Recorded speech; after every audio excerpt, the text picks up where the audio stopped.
नजरें मिली उनसे, फिर नजरें मिली उनसे, नजरें मिली उनसे, फिर नजरें मिली उनसे, और नजरों ही नजरों में बात हो गई। प्रिंसिपल महोदय, आपने बुलाया हमें यहाँ, हमारी कुछ नसीबी है, इसी बहाने हमारी आपस में मुलाकात हो गई। परमश्रद्धेय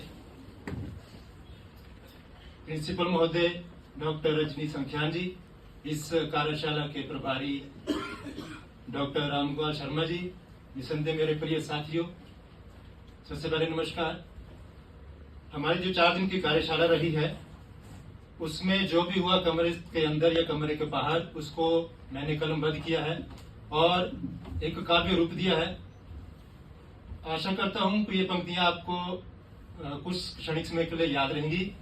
अगर इनमें कुछ त्रुटि होगी तो मैं पहले से ही क्षमा प्रार्थी हूं।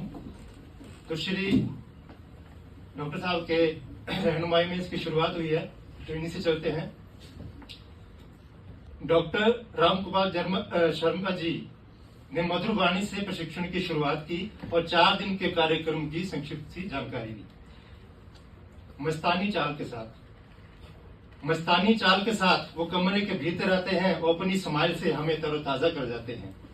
अपनी मीठी मीठी बातों से हमें डराते भी रहे, अपनी मीठी मीठी बातों से हमें डराते भी रहे, गलती का क्या परिणाम होगा हमें समझाते भी रहे। पहले दिन आए थे रणजीत जी, तो रणजीत जी ने आपदा का पूरा कॉन्सेप्ट समझाया और हमारा ध्यान धीरे धीरे अपनी ओर घुमाया। उनका सौम्य स्वभाव सबको अपनी ओर खींच रहा था, मानो जैसे कोई माली पौधों को सींच रहा था। उन्होंने बताया एनडीआरएफ में सैलरी 5 गुना दी जाएगी। उन्होंने बताया कि एनडीआरएफ में सैलरी 5 गुना दी जाएगी, मगर उसी क्षण सपना तोड़ दिया कि उम्र 40 से नीचे ली जाएगी। शाम को जगदीश जी थे, शाम को जगदीश जी का शब्द हवा में घूम रहे थे और मेरे कुछ मित्र पीछे नींद में झूम रहे थे। मगर दूसरे सेशन में उन्होंने थोड़ा पारी को संभाला और मेरे साथियों को धीरे धीरे नींद से बाहर निकाला। उनका अपार ज्ञान हमारे दिमाग में समाता चला गया और धीरे धीरे सेशन का मजा आता चला गया। संजय जी ने स्ट्रक्चरल और नॉन स्ट्रक्चरल का ज्ञान दिया, भवन में पिलर कैसे हो ये सब भी बयान किया। उनकी बातें सुन इंजीनियर बनने का हमने पूरा प्रयास किया, मगर हमारे अपने ही दिमाग में कोई रिस्पांस नहीं दिया।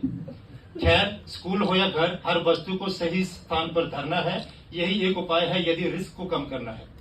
भट्टी जी ने आपदा रिस्क को कम करने के बारे में बताया और इस प्लान को मिडिल से लेकर कॉलेज तक पहुंचाया।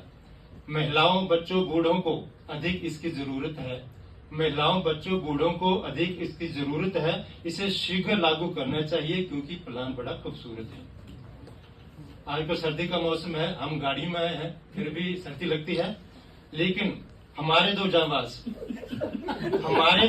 सीधे बाइक पर यहाँ आ गए और अपनी इस हरकत से हमारे दिलो दिमाग पर छा गए। उन्हें देख कमरे में हमारे चेहरे खिल जाते हैं, क्योंकि जब मर्जी जाओ वो बिस्तर पर मिल जाते हैं।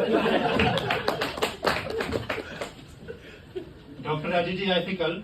डॉक्टर अजय जी ने जीवन बचाने के बहुत से तरीके बताए, चिन लिफ्ट, चेस्ट कंप्रेशन के सलीके भी समझाए।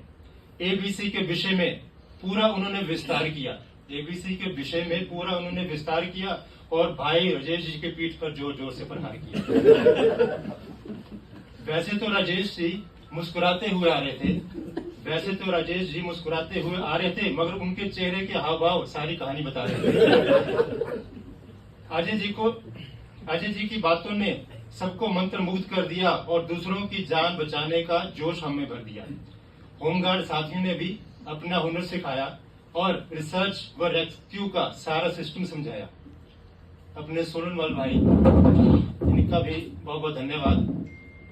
सोलन वाले अपने भाई भी हंसकर हमारे साथ बतियाते रहे हैं और समय पर महामंडलेश्वर का जयकारा लगाते हैं। डॉक्टर त्रिवेणी जी ने साइकोसोशल विषय का ज्ञान दिया, स्ट्रेस, ट्रॉमा, इमोशन की ओर हमारा ध्यान किया। अगर बच्चों का मानसिक स्वास्थ्य को सुधारना है तो उसे खेल के मैदान में उतारना है। आपदा के बाद बच्चे का हौसला बढ़ाना है और समाज में जीने का हुनर भी सिखाना है। बीच में मैडम जी ने एक पर्चा सा थमा दिया। सच में उस पर्चे ने 10वीं मैथ का पेपर याद दिलाया। तोमर जी ने साइबर ठगी के बारे में साइबर ठगी के सारे कारण बताए और बताया बचने के क्या करने हैं उपाय। पासवर्ड का जरूरी है ज्यादा स्ट्रांग होना, पासवर्ड का जरूरी है ज्यादा स्ट्रांग होना, नहीं तो बाद में पड़ेगा फिर कभी रोना। वैसे तो वो हमें बस समझा रहे थे, मगर मन में बुरे बुरे ख्याल आ रहे थे। उनकी यह जानकारी हमारी सुरक्षा का आधार है। समझ में आ गया ये सीधा ठगों पर प्रहार है। मैडम जी बैठे हैं। मैडम रजनी जी ने बड़ा अच्छा सिस्टम बना रखा है। ऐसी ईआरटी को बड़े अच्छे ढंग से चला रखा है। जरूरत के अनुसार उन्हें हर सुविधा दी है। स्वादिष्ट भोजन के साथ हमने अच्छी नींद भी ली है। धन्यवाद शब्द तो कम होगा, धन्यवाद शब्द को कम होगा। हम आपका आभार जताएंगे और इन सुविधाओं का चर्चा आगे भी पहुंचाएंगे। जय हिंद, जय भारत।